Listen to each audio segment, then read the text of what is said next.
The human mind is a tireless machine. From the moment we wake up until the instant we surrender to sleep, it processes millions of pieces of information, creates narratives, solves problems, and builds the reality we experience. But what happens when this machine finally stops? What emerges from the absolute silence of consciousness? Carl Gustav Jung, the renowned Swiss psychiatrist and psychoanalyst, devoted much of his life to exploring these dark territories of the human psyche, and his discoveries lead us to a powerful metaphor: the midnight door. Midnight, in universal symbolism, represents more than just a temporal marker. It is the transition point between the day that ends and the one that begins, a threshold between states of consciousness, a time traditionally associated with the mystical, the occult, and what remains hidden during the illuminated hours of everyday existence. For Jung, this moment of transition perfectly symbolizes what occurs when the rational mind, with all its defenses and control mechanisms, finally yields space to something deeper and more ancestral. Over decades of clinical practice, Jung observed that his patients often experienced profound transformations not through analytical thinking, but through moments when the conscious mind grew quiet. In these states of mental stillness, something extraordinary happened. Images, symbols, and perceptions emerged from the depths of the unconscious, carrying messages that rational consciousness could never formulate. It was as if a door opened, allowing communication between two worlds that usually remain separate. The door metaphor is particularly apt because it suggests both a barrier and a passage. The door protects, delineates, and keeps what is inside separate from what is outside. But the door can also be opened, permitting transit, communication, and integration. Jung's midnight door represents precisely this duality: the threshold between consciousness and the unconscious, between the known and the unknown, between the ego and the self. When we talk about the mind stopping its functioning, we are not referring to a pathological state or loss of consciousness. We are speaking of a voluntary or spontaneous quieting of the constant mental chatter, the incessant flow of thoughts, judgments, and narratives that characterize normal waking consciousness. It is in this silence that the door can open. It is in the absence of mental noise that we can hear the whispers coming from the depths. Jung discovered this in a particularly intense way during what he called his confrontation with the unconscious, a period between 1913 and 1917 that marked a profound personal and intellectual crisis. After his break with Sigmund Freud, Jung found himself in a state of psychological disorientation. His former theoretical frameworks no longer made complete sense, and he plunged into an unknown territory of his own psyche. It was during this period that Jung developed the technique he would call active imagination, a revolutionary method of dialoguing with the unconscious. Through this practice, he learned to deliberately quiet his analytical mind and allow images, figures, and narratives to emerge spontaneously from within. What he discovered was extraordinary: an inner world populated by archetypal characters, symbolic landscapes, and psychic dramas that seemed to have a life of their own. These experiences were not mere fantasies or mental wanderings. Jung realized that they carried profound meaning, a wisdom that transcended his conscious knowledge. The figures emerging from his unconscious offered perspectives he could never have reached through rational thought. It was as if, by allowing his mind to stop functioning in its usual mode, another form of intelligence manifested itself. The midnight door, therefore, is not just a poetic metaphor. It represents a real psychological phenomenon, access to deeper layers of the psyche that remain inaccessible while we are trapped in habitual modes of thinking. When a mind stops functioning in its analytical and linear mode, when we cease trying to control, explain, and categorize every experience, we create space for other forms of knowledge to manifest. This experience of opening has been described throughout human history in various spiritual and philosophical traditions. Christian mystics spoke of the dark night of the soul, a state of spiritual desolation that preceded union with the divine. Buddhist meditation practitioners describe states of mental emptiness where luminous clarity arises. Shamans in traditional cultures induce altered states of consciousness to access healing knowledge and powers. Jung, with his scientific and psychological approach, was essentially mapping this universal territory of human experience. The concept of the midnight door also confronts us with a fundamental paradox. To fully know ourselves, we must stop thinking about ourselves. To access the totality of our psyche, we must temporarily abandon the control that the ego exerts over consciousness. To become whole, we must recognize and integrate what remains in the shadow. This paradox lies at the heart of Jungian psychology and represents one of the greatest challenges of the individuation journey. The resistance to this process is understandable. The ego, that conscious structure which gives us our sense of identity and continuity, naturally fears dissolution. The idea of allowing the mind to stop functioning, of opening oneself to the unknown of the unconscious, can be terrifying. It's as if we're being invited to leap into the dark, with no guarantee that solid ground awaits on the other side. And yet, Jung insisted that this journey was not only possible, but necessary for full psychological development. What makes the midnight metaphor especially powerful is its recognition that this process is not permanent. The door opens, but it also closes. We visit the depths, but we return to the surface. Ego consciousness returns, but transformed by the experience. It is not about abandoning rationality or losing oneself in the unconscious, but about establishing a dynamic and fruitful relationship between the different levels of the psyche. Jung believed that modern Western culture had become one-sided in its emphasis on rationality, control, and ego consciousness. We had built ever more elaborate defenses against the unconscious, treating it as an enemy to be subdued rather than an ally to be integrated. The result was a civilization that was technologically advanced but spiritually impoverished, where neurotic symptoms and crises of meaning proliferated. The midnight door, in this context, represents not only an individual practice but a cultural necessity. Collectively, we need to relearn the art of quieting the mind, of allowing the unconscious to speak, of valuing forms of knowledge that transcend linear logic. This does not mean rejecting the advances of reason, but complementing them with older, deeper wisdoms. In the pages that follow, we will explore this journey through the midnight door in depth. We will examine the core concepts of Jungian psychology that illuminate this process, investigate the concrete practices that facilitate this opening, confront the dangers and challenges it presents, and discover the transformations it can bring. Above all, we will seek to understand what truly opens when the mind finally stops functioning, and why this experience may be the gateway to a fuller, more integrated, and meaningful existence. To truly understand what happens when the midnight door opens, we must first map the territory it reveals, the unconscious. This concept, which may now seem familiar, represented a radical revolution in understanding the human psyche. The idea that there are mental processes of which we are not conscious, that influence our thoughts, feelings, and behaviors in ways we cannot directly perceive, fundamentally transformed our comprehension of what it means to be human. Jung inherited the concept of the unconscious from his mentor Sigmund Freud, but quickly realized that the Freudian view was insufficient.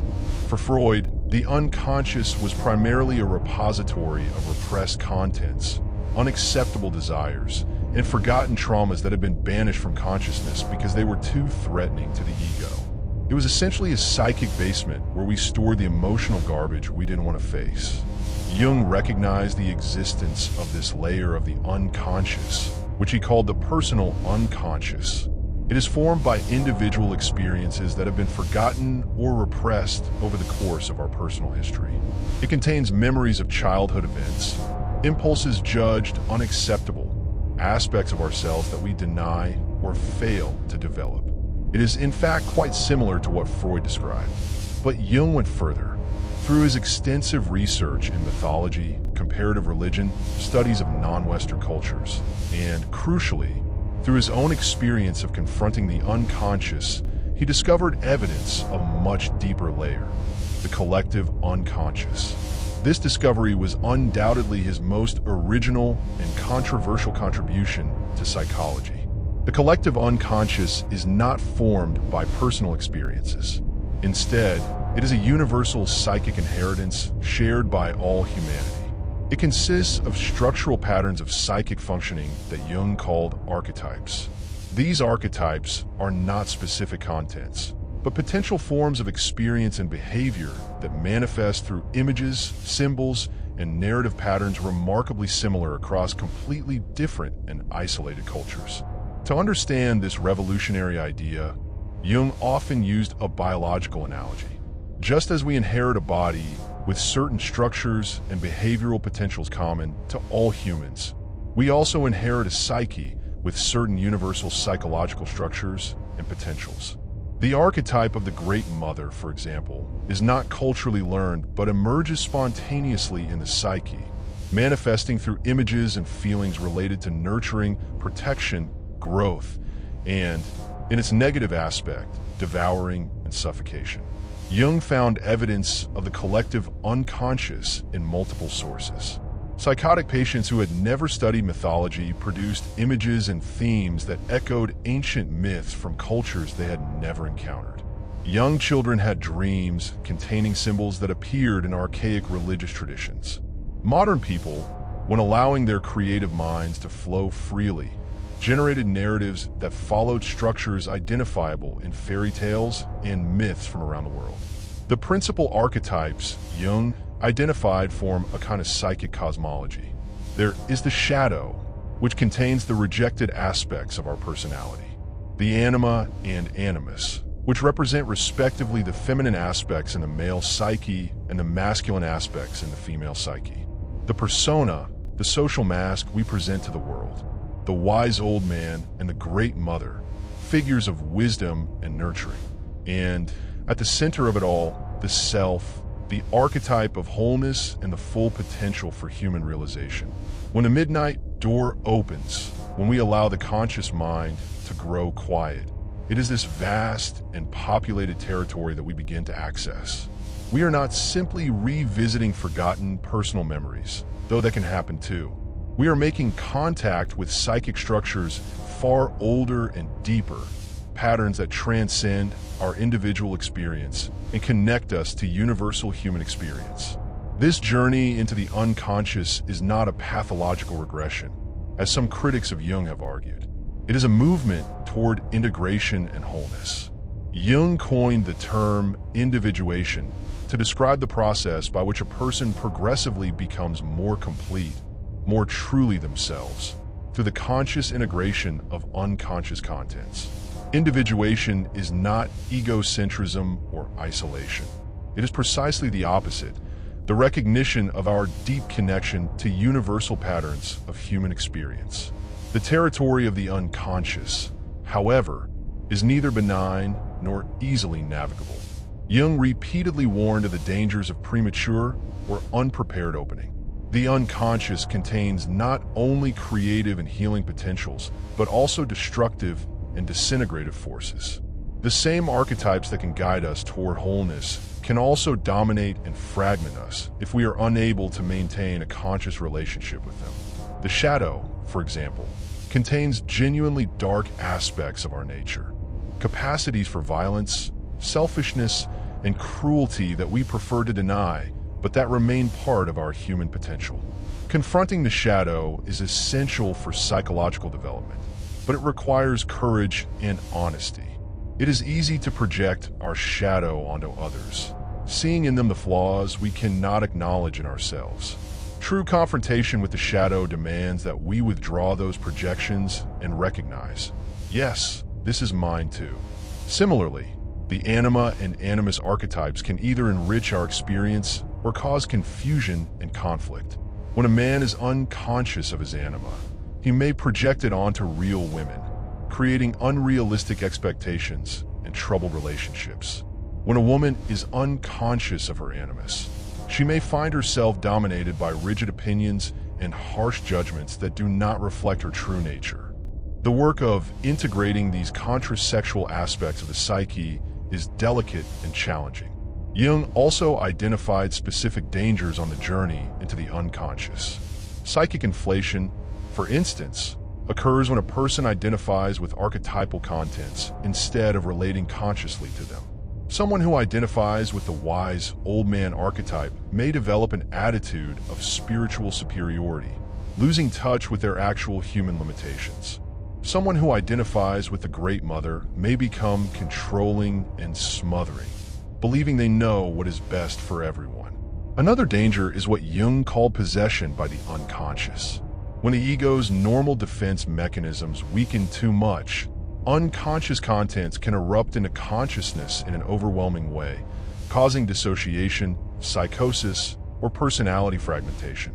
This is why Jung always stressed the importance of a strong, stable ego as a prerequisite for deep exploration of the unconscious.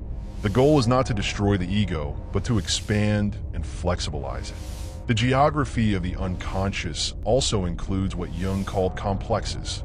These are emotionally charged clusters of psychic contents that function semi-autonomously within the psyche. A mother complex, for example, can cause a person to react in exaggerated, irrational ways in situations that evoke themes of motherhood, nurturing, or feminine authority. Complexes operate like subpersonalities, each with its own perspective, emotions, and behavioral patterns.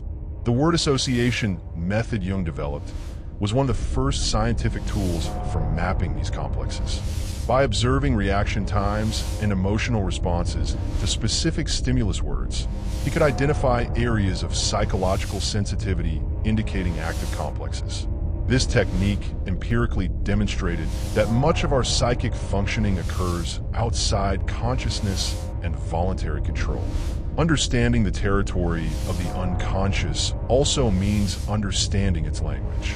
The unconscious does not communicate through linear logic or abstract conceptual language. Its language is symbolic, imagistic, emotional. Dreams are perhaps the purest expression of this language. During sleep, when conscious censorship mechanisms relax, the unconscious expresses itself through symbolic narratives that condense multiple meanings into single images. Jung devoted enormous attention to dream interpretation, but his approach differed fundamentally from Freud's. For Freud, dreams were essentially disguised wishes that needed decoding through a relatively fixed system of symbols. For Jung, dreams were genuine attempts by the unconscious to communicate with consciousness, offering perspectives and compensations necessary for psychic balance. Dream symbols had no fixed, universal meanings, but needed to be understood in the context of the dreamer's specific life and psychological situation. The compensatory function of dreams was especially important to Jung. He observed that the unconscious often produces material that compensates for one-sided attitudes of consciousness. If a person is overly inflated with success, they may dream of falls or humiliations. If they're denying important aspects of their nature, those aspects may appear in dreams in exaggerated or disturbing forms. In this sense, the unconscious functions as a self-regulating mechanism, try to maintain the overall balance of the psyche. Exploring the territory of the unconscious, therefore, is not a psychological curiosity or an esoteric pastime. It is a necessity for anyone seeking to live fully and consciously.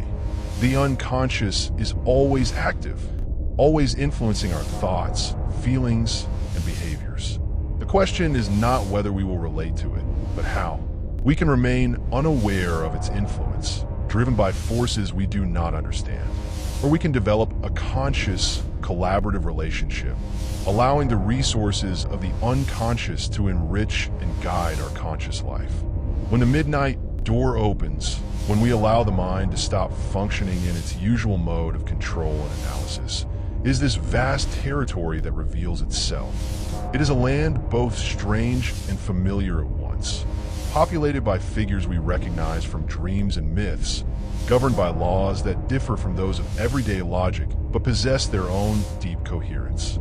Learning to navigate this territory, to understand its language, to relate consciously to its archetypal inhabitants, is one of the great adventures of human existence.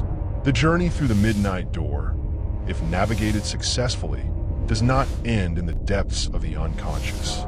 It must culminate in a return to the everyday world, but a transformed return. This final chapter explores what happens when we integrate the insights and experiences of the unconscious into our practical lives, how we live differently after having confronted the depths, and what the ultimate meaning of this transformation is. The classic structure of the hero's journey, which Jung studied extensively in myths from around the world, always includes not only descent and discovery, but also return. The hero descends to the underworld, confronts monsters, finds treasures, but then must return to the ordinary world carrying the gifts earned on the journey. Without this return, the journey remains incomplete, the treasures inaccessible to those who need them. We have come to the end of this exploration of Jung's midnight door, but in truth, this is only a beginning. The words you have read on these pages are maps, not the territory. They are signposts for a journey that only you can take, descriptions of a land that only you can explore directly. Intellectual knowledge about the unconscious, no matter how detailed, remains abstraction until it is lived, experienced, embodied in your own life. Jung did not develop his revolutionary ideas sitting comfortably in a library, analyzing abstract theories. He discovered them by courageously diving into the depths of his own psyche, confronting his own demons, dialoguing with his own inner figures, allowing his rational mind to yield space to older, deeper forms of knowing. His theories were born of lived experience, of crises faced, of transformations endured and celebrated.